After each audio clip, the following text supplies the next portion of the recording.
Hello students. तो हम लोग शुरू करते हैं अपने क्लास को। ये गणित का सेकेंड पार्ट है और सेकेंड पार्ट में मैं उन सारे प्रश्नों को बताऊंगा जो 4 नंबर में आपके एग्जाम में आते हैं।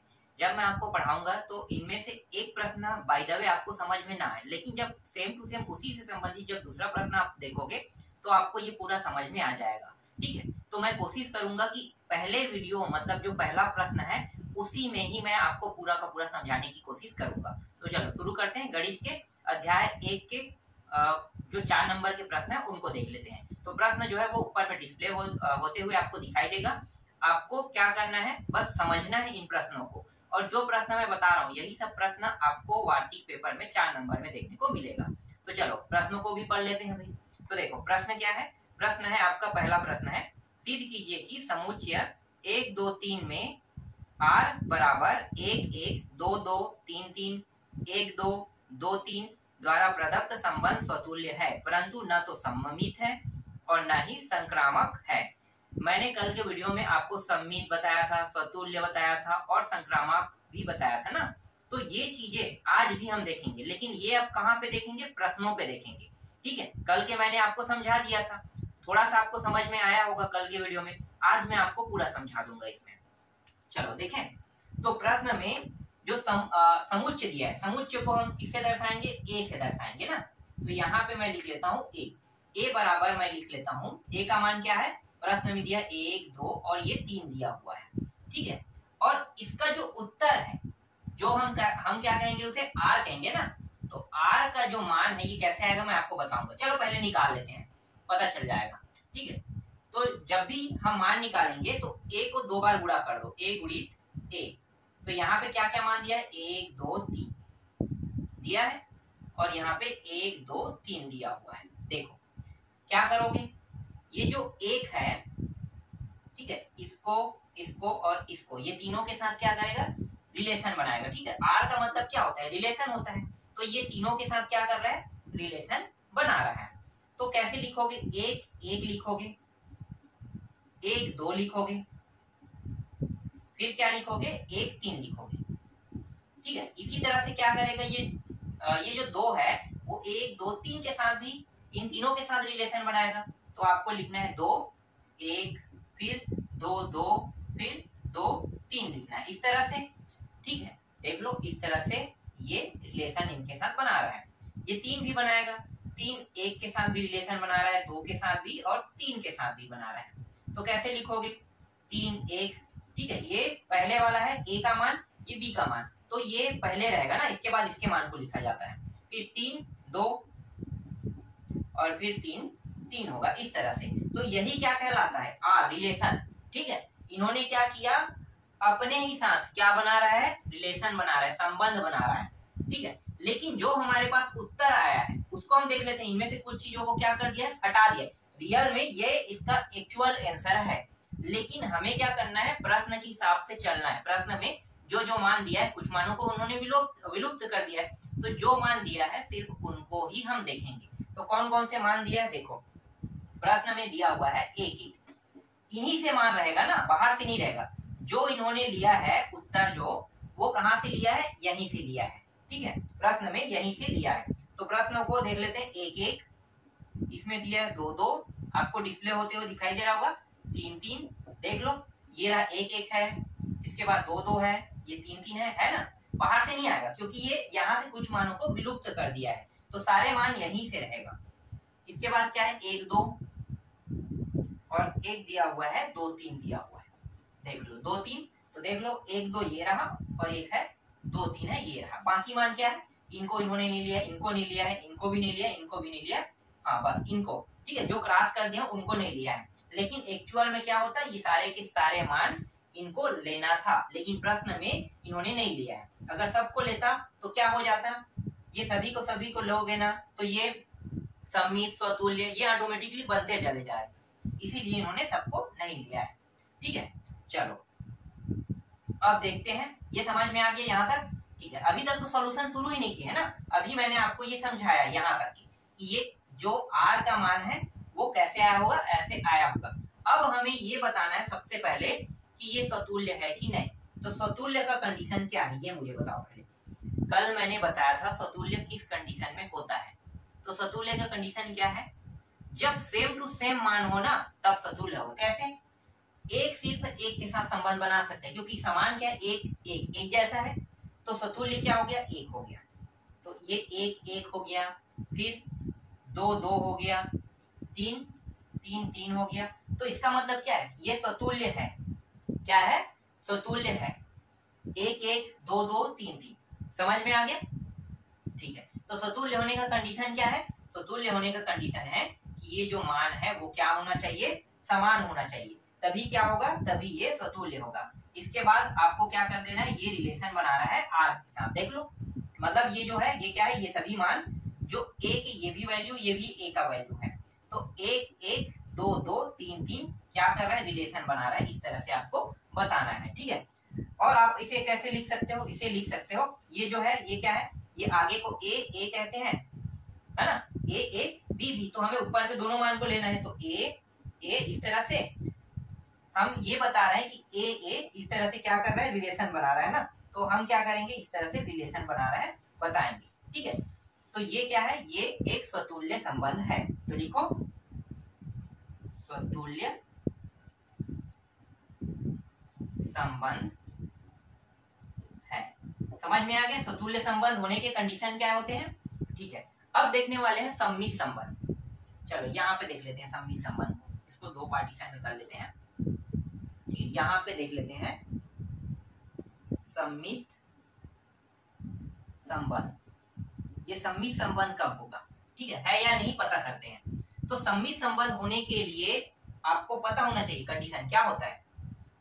देखो यही मान मैं एक बार फिर से लिख देता हूं, 1 2 3 और 1 2 3, ये मैं दोबारा लिखता हूं। तो क्या होगा, 1 2 के साथ संबंध बनाएगा और ये जो 2 है वो 1 के साथ संबंध बनाएगा। तो इसका जो एक्चुअल मान है वो क्या आ जाएगा, 1 2, देखो है ना, 1 2 और 2 1। तो हमें ये देखना है कि 1 2 2 1, ठीक है, 1 2 और ये क्या है, 2 1 है। क्या यहाँ पे 1 2 और 2 1 है, तो देखो 1 2 तो जरूर दिया है, यहाँ पे क्या दिया हुआ है, 1 2 जरूर दिया है, लेकिन यहाँ पे 2 1 नहीं है, है क्या, नहीं है। तो ये क्या होगा, ये सम्मित संबंध नहीं होगा। तो आपको यहाँ पे लिख देना है इस तरह से, ठीक है, और यहाँ पे इसे काट देना है। क्या कर देना है, काट देना है, क्योंकि ये क्या है, सम्मित संबंध नहीं है। इस तरह से आपको बताना है, ठीक है। ये समझ में आ गया, सम्मित संबंध है या नहीं कैसे पता करोगे, तो इस तरह से आप बता सकते हो कि यहाँ पे 1 1 दिया हुआ है, देख लो, ये क्रॉस करो, 1 1 2 1, तो 2 1 तो नहीं है, 1 1 है, तो ये सम्मित संबंध नहीं है। तो दूसरा भी यहाँ पे निकल गया, ठीक है, एक और बचा है। तीसरा क्या है, संक्रामक, क्या बोलते हैं उसे, संक्रामक, हाँ ठीक है, संक्रामक बोलते हैं, संक्रामक। अब देखो ये संक्रामक संबंध है कि नहीं, ठीक है, ये तो सिद्ध हो गया कि ये सम्मित संबंध नहीं है। संक्रामक संबंध है कि नहीं कैसे पता करेंगे कि संक्रामक संबंध है कि नहीं। तो संक्रामक संबंध का जो सूत्र होता है वो क्या होता है, पता है आप लोगों को, नहीं पता है ना, बता देता हूं। देखो ए बी फिर आर के साथ रिलेशन, इसी तरह से बी सी, ये भी आर के साथ, मतलब ये आर जो है ये रिलेशन है, एक दूसरे के साथ संबंध को दर्शा रहा है, ठीक है, ये कोई आर अलग से जगह से नहीं आया है। और ये जो एक और नहीं, ए और सी, ये भी क्या करेगा, ये भी संबंध बना रहा है। तो देखो 1 2, इसका मतलब क्या है, ए का मतलब 1 और इसका मतलब 2, बी का मतलब 2 और ये सी का मतलब क्या होगा, देख लो ए बी सी 3, ठीक है, यहाँ पे भी देखोगे 3 में आएगा, तो ये 3। फिर यहाँ पे देखो ये आर और यहाँ पे एक मान क्या है, ए सी, 1 3 अब यहाँ पे देखो ये जो मान मैंने अभी जो लिखा है वो यहाँ पे है कि नहीं। तो देखो 1 2 तो यहाँ पे दिखाई दे रहा है, ठीक है, यहाँ पे देख सकते हैं 1 2 दिखाई दे रहा है, तो ये तो सही है, ठीक है। इसके बाद क्या होना चाहिए, 2 3 देखो 2 3 भी यहाँ पे है, ये भी सही है, ठीक है, ये भी सही है। इसके बाद देखो 1 3 है कि नहीं, तो यहाँ पे देखो 1 3 कहीं पे दिखाई नहीं दे रहा है, तो इसको क्या कर देना है, काट देना है। तो क्या ये संक्रामक होगा, नहीं होगा संक्रामक संबंध, समझ में आ गया। तो ये संक्रामक संबंध नहीं है, समझ में आया ये प्रश्न। ठीक है, अगला प्रश्न देखें। दूसरा प्रश्न क्या है, देखो दूसरा प्रश्न भी आपको डिस्प्ले होते हुए दिखाई देगा ना। तो दूसरा प्रश्न देखो, दूसरा प्रश्न है सिद्ध कीजिए कि समुच्चय 1 2 3 में r बराबर 1 2 2 1 द्वारा प्रदत्त संबंध r सम्मित है। यहाँ पे सम्मित है बोल रहा है, किंतु न तो सतुल्य है और न ही संक्रामक है, ये हमें बताना है। तो a का मान क्या दिया है, इसमें भी a का मान सेम दिया है, a का मान 1 2 और ये क्या दिया हुआ है, 3 दिया हुआ है। ठीक है, अब r का मान तो आपको पता चल गया ना, निकालते कैसे हैं। ठीक है, लेकिन जो दिया है वो हम लिखेंगे, 1 2 दिया हुआ है और 2 1 दिया हुआ है।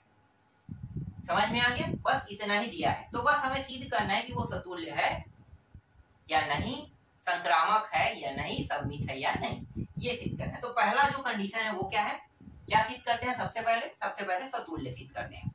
तो सतुल्य देख लेते हैं, सतुल्य संबंध अभी पता चल जाएगा सतुल्य संबंध है कि नहीं।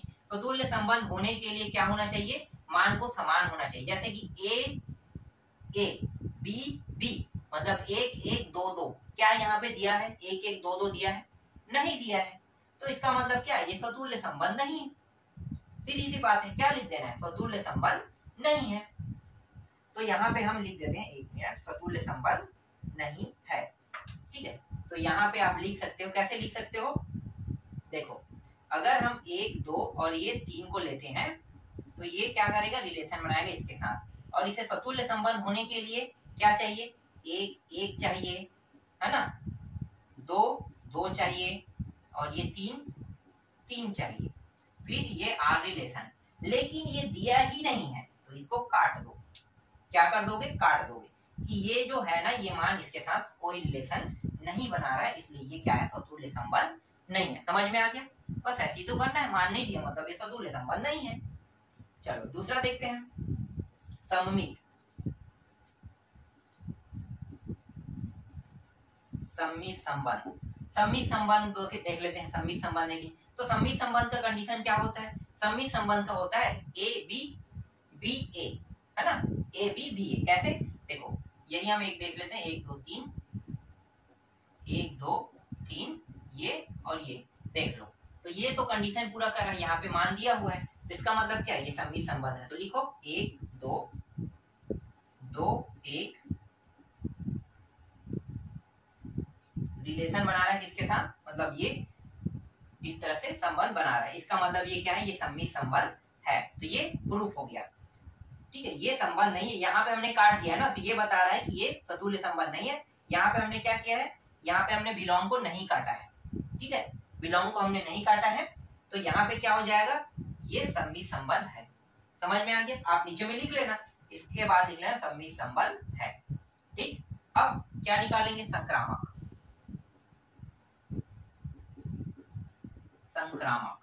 ठीक है, संक्रामक संबंध है कि नहीं ये पता कर लेते हैं। तो संक्रामक संबंध का कंडीशन क्या है, पता तो चल गया होगा ना, कि 1 2 2 1 नहीं 2 3 ऐसा ही, फिर 1 3 ये होना चाहिए। ठीक है, ये भी मान यहाँ पे नहीं दिया हुआ है। ठीक है, 1 2 2 दिया हुआ है, फिर यहाँ पे इसको अलग कर लेते हैं, ये दोनों बिलोंग, ये दोनों जो है ना आर के साथ क्या संबंध बना रहे हैं, मतलब बिलोंग कर रहा है। ठीक है, लेकिन ये जो मान है 2 3 और 1 3 यहाँ पे नहीं है, इसलिए क्या हो गया, ये संक्रामक संबंध नहीं है। ये भी क्लियर हो गया। ठीक, आगे देखें, दूसरा प्रश्न भी आपको समझ में आ गया होगा। ये सब चर्चा नंबर के प्रश्न है, जितना बताया जा रहा है आपको समझ में आ रहा होगा, और यही सारे प्रश्न एग्जाम में देखने को आपको मिलेगा, इसलिए इसकी अच्छे से तैयारी करना। ठीक है, जो बताया जा रहा है उसे अच्छे से देखना, सुनना और समझना। चलो तीसरा प्रश्न देखते हैं। तीसरा प्रश्न क्या है, देखो डिस्प्ले होगा ऊपर में। तीसरा प्रश्न है, मान लीजिए कि L किसी समतल में स्थित समस्त रेखाओं का एक समुच्चय है तथा R L1 L2, फिर यहाँ पे दिया है अनुपात के बाद L1 L2 पर लंब है। समुच्चय L में परिभाषित एक संबंध सिद्ध कीजिए कि R सम्मित है, किंतु यह न तो सतुल्य और न ही संक्रामक है। ये बार बार वही आ गया, लेकिन इस बार नंबर नहीं है, और जब नंबर नहीं दिया जाता है तब क्या होता है, प्रश्न थोड़ा सा कठिन हो जाता है, क्योंकि हम नंबरों के साथ सीखे हैं ना प्रश्नों को बनाना। जब भी नंबर हटाया जाता है तो हमारे लिए क्या हो जाता है, डिफिकल्ट हो जाता है। अब तो नंबर नहीं है तो अब कैसे सिद्ध करेंगे, तो इसके लिए आपको क्या करना होगा, देखो पहले तो हम सतुल्यता संबंध सिद्ध करते हैं ना। चलो कुछ नहीं दिया है तो डायरेक्ट लिख लेते हैं सतुल्यता या सतुल्य, ठीक है, सतुल्य सिद्ध करते हैं। तो सतुल्य सिद्ध करने के लिए क्या करेंगे, देखो कोई भी मान सतुल्य जब सिद्ध करेंगे तो अपने ही रेखा पर लंब तो नहीं हो सकता। हो सकता है क्या, समझ में आया नहीं आया होगा, मैं बताता हूँ। मान लो ये L1 है, क्या है, रेखा का नाम मैंने क्या दे दिया, जैसे प्रश्न में दिया है L1, तो क्या L1 अपने ही रेखा पर लंब हो सकता है। लंब कब होता है, जब इसे काटते हुए ऊपर की ओर एक रेखा जाए या नीचे की ओर एक रेखा है, तभी तो लंब होगा ना। तो क्या L1 अपने ही रेखा पर L1 पर ही लंब हो सकता है क्या, पॉसिबल ही नहीं है, क्योंकि L1 रेखा अगर इस डायरेक्शन में जा रहा है तो ये सिर्फ इसी डायरेक्शन में जाएगा, ऊपर जा ही नहीं सकता। तो ये अपने ही रेखा पर लंब हो ही नहीं सकता, इसीलिए क्या है, ये सतुल्य नहीं है। तो यहाँ पे लिखो L1 अपने ही रेखा पर, यहाँ पे लंब का जिक्र किया इसलिए मैं बता रहा हूँ, रेखा पर लंब नहीं हो सकता, इसलिए सतुल्य क्या है, नहीं है। तो यहाँ पे आपको बताना होगा L1 L2, ठीक है, R इस तरह से काट देना है, तो ये सतुल्य नहीं है, ये दर्शा रहा है। समझ में आ गई, ठीक है। आगे देखते हैं, सममित देखते हैं, ठीक है, सममित।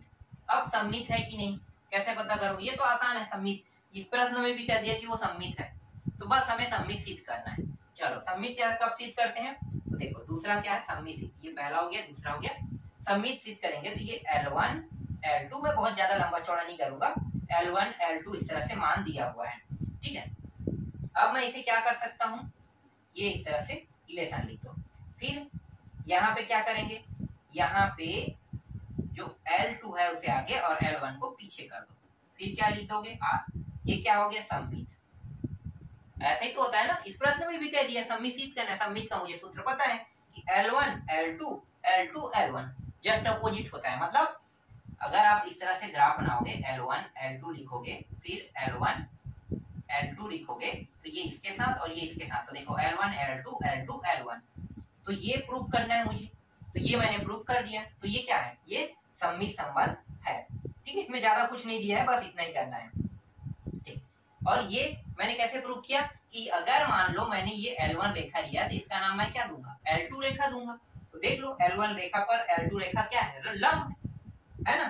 तो यहाँ पे आप बता सकते हो कि L1 रेखा पर L2 क्या है, लंब है। ये तो सिद्ध हो गया ना, देख लो ये L2 है, ये L1 है, L1 रेखा पर L2 लंब है, तो इससे ये होता है कि ये दोनों क्या है, सममित है, और L2 पर L1 लंब है, सिद्ध हो गया, ठीक। तो सममित भी समझ में आ गया। चलो तीसरा देखते हैं, संक्रामक। आशा करता हूं मैं जो आप लोगों को पढ़ा रहा हूं वो समझ में आ रहा होगा, क्योंकि यही सारे प्रश्न आपको एग्जाम में देखने को मिलेगा। और सतुल्य, सममित और संक्रामक अब तो पूरा याद हो गया होगा मेरे हिसाब से, ठीक है। अब चलो इसको मैं संक्रामक को देखते हैं, तो संक्रामक है कि नहीं पता कर लेते हैं भाई।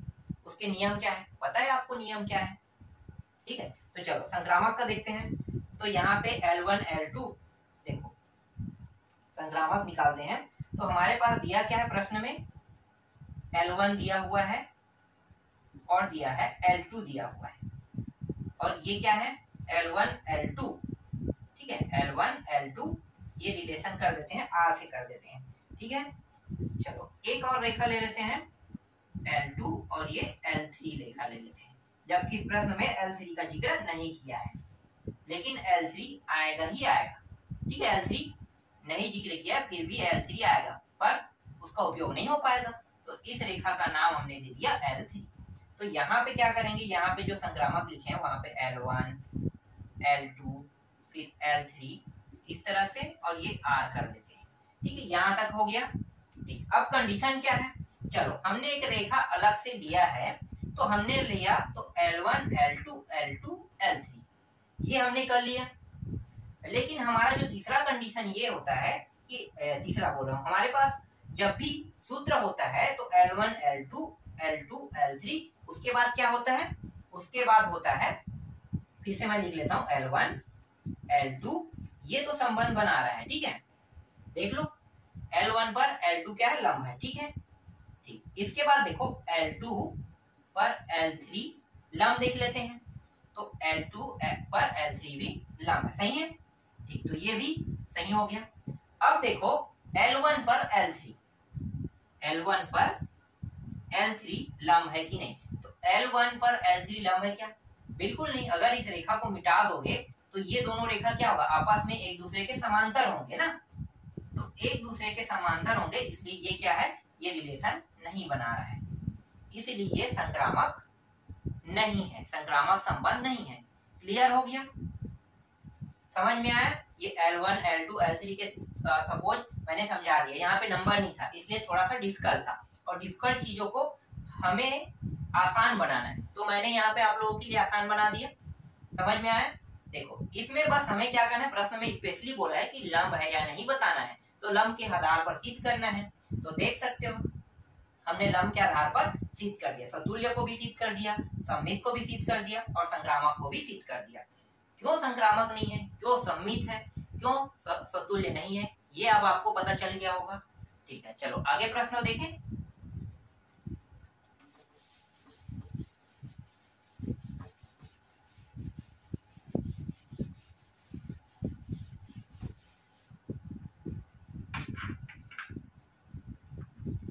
चलो चौथा प्रश्न देखते हैं। चौथा प्रश्न देखो ऊपर में डिस्प्ले होता होगा, ठीक है। जांच कीजिए कि क्या समुच्चय 1 2 3 4 5 6 तक के दिया है और R का मान दिया नहीं है, निकालना है आपको। A B है जहां पे B बराबर A प्लस 1 है, द्वारा परिभाषित संबंध R सतुल्य सममित या संक्रामक है या नहीं, ये बताना है, ठीक है, यहाँ पे है या नहीं ये बताना है। तो A का मान यहाँ पे 1 2 3 4 5 6, ठीक है, ये 6 तक के दिया हुआ है, और R जिसे हम क्या कहते हैं, R को हम, चलो यहाँ पे इंक खत्म हो गया लगता है, थोड़ा सा रुक जाओ, इंक डाल लेते हैं। चलो अब देखें तो A और यहाँ पे क्या है, B है, ठीक है, A और B, और यहाँ पे B बराबर A प्लस 1 दिया है, तो हम क्या करेंगे, हम निकालेंगे, ठीक है, R का मान निकालेंगे। तो देखो अगर मैं A का मान पहली बार क्या रखता हूँ, 1 रखता हूँ, हमें इस सूत्र का उपयोग करना है, तो B बराबर A का मान अगर मैं 1 रखता हूँ तो A प्लस 1, तो B का मान कितना आ गया, 2 आया। तो ये जो R का मान है, जो पहला संबंध है, वो क्या बना, 1 और 2, ठीक है, 1 और 2 बना। तो इसे मैं कहाँ पे लिखूंगा, चलो मैं यहीं पे लिखते जाता हूँ, ठीक है, यहाँ पे बगल पे लिख लेता हूँ, ये ज्यादा बेटर रहेगा। 1, हमने A का मान क्या लिया, 1 रखा, तो B का मान कितना प्राप्त हुआ, 2। अब क्या करेंगे, 2 रखेंगे, इसका मान, A का मान 2 रखेंगे, और यहाँ पे पहले से 1 है तो कितना प्राप्त होगा, 3, तो 2 और 3 लिखो। इसी तरह से B का मान में अगर हम यहाँ पे 3 रखते हैं A के मान को, तो मान कितना प्राप्त होगा, 4, तो यहाँ पे 3 4 प्राप्त हो गया, ठीक है, समझ में आ रहा है। 4 रखने पर 5 प्राप्त होगा, तो ये 4 5 होगा, ठीक है, ये 4, ये सब क्या है, ये सब के सब A कहलाएगा, और यहाँ पे जो मान प्राप्त होगा वो क्या कहलाएगा, B कहलाएगा। तो ये सब के सब देखो B का यहाँ पे निकल रहा है, ये आगे वाला A का मान है। और इसी तरह से B बराबर यहाँ पे जब मैं A का मान 5 रखूंगा, तो ये मैंने 5 रखा प्लस 1, तो कितना हो जाएगा, 6, तो 5 और ये 6, तो ये 5 6, क्योंकि ये A का मान है और ये B का मान है ना, तो A B निकल गया यहाँ पे। इसके बाद एक और है B, 6 प्लस 1 तो 7 हो जाएगा, तो 6 रखने पर B का मान कितना प्राप्त हुआ, 7 प्राप्त हुआ। तो इस तरह से 1 2 2 3 3 4 4 5 5 6 6 7 यहाँ पे प्राप्त हुआ। अगर हम इसे प्रांत और परिसर के फॉर्म में देखें, ठीक है, इस फॉर्म में प्रांत और परिसर, तो कैसे होगा, एक, ये लाइन से लिख दो, 2 3 4 5 6, और यहाँ पे 2 3 4 5 6 और ये 7 तक भी जाएगा। देखो ये प्रांत और परिसर का, आगे वाला क्या होता है प्रांत और पीछे वाला परिसर, ठीक है। तो इस तरह से ये निकल गया, 1 2 3 4 5 6 और ये 2 से शुरू हुआ, इस तरह से समझ में आ गया, ठीक है। हमारा जो रिलेशन है वो तो निकल चुका है, ठीक है। ये सारे मान क्या है, ये आर का मान है, ठीक है। ये सारे के सारे मान क्या है, आर का मान है, इसका रिलेशन है। अब हमें ये देखना है कि ये सतुल्य है, संक्रामक है, सम्मित है या नहीं, ये अब हमें देखना है। तो चलो यहाँ पे देख लेते हैं, पहले सतुल्य देख लेते हैं। सतुल्य होने का कंडीशन क्या है, सेम सेम होना चाहिए, एक यहाँ पे है तो यहाँ पे एक होना चाहिए, 2 यहाँ पे तो यहाँ पे 2 होना चाहिए, है क्या, नहीं है। एक है तो यहाँ पे 2 दिया है, तो हो ही नहीं सकता सतुल्य। तो आपको ये बता देना है कि सतुल्य होने का नियम क्या है, 1 1, ठीक है। इस तरह से आर बता देना है जो नहीं है, तो ये क्या है, सतुल्य नहीं है। पहला समझ में आ गया। दूसरा देखो, दूसरा क्या है, दूसरा जो है वो सम्मित है ना, सम्मित है या नहीं पता कर लेते हैं। तो 1 2 और 2 1, तो यहाँ पे देखो 1 2 तो दिया है, पर 2 1 दिया है क्या, कहीं पे नहीं दिया है, तो ये भी नहीं है। तो आपको ये बताना है यहाँ पे 1 2, ठीक है, ये तो रिलेशन सही है, लेकिन 2 1 नहीं है, इसलिए ये क्या है, सम्मित नहीं है। तो इसलिए मैंने क्या कर दिया, ये मान नहीं दिया है, इसलिए इसे क्रॉस कर दिया जाता है, इस तरह से काट दिया जाता है। तो बिलोंग कर दिया गया, तो 2 1 बिलोंग नहीं करता है, ठीक है, इसलिए ये रिलेशन नहीं बना सकता। और तीसरा क्या है, संक्रामक। तीसरा है संक्रामक। संक्रामक होने की कंडीशन क्या है, 1 1 नहीं 1 2, ठीक है, इसके बाद 2 3, देखो यहाँ पे 1 मिनट, चलो मैं यहाँ पे इसको करो आर लिखो, फिर 2 3, फिर यहाँ पे आर लिखो। तो देखो 1 2 है, यहाँ पे है 2 3 भी है, ये भी है। अब जो तीसरा है अगर वो भी मिल जाता है तो ये संक्रामक रहेगा। और तीसरा क्या है, 1 3 है या नहीं, देखो यहाँ पे 1 3 है कि नहीं, नहीं है, तो ये संक्रामक नहीं है। तो इस तरह से मैंने कुछ प्रश्नों को आपको समझा दिया है, आशा करता हूँ आप लोगों को अच्छे से समझ में आया होगा।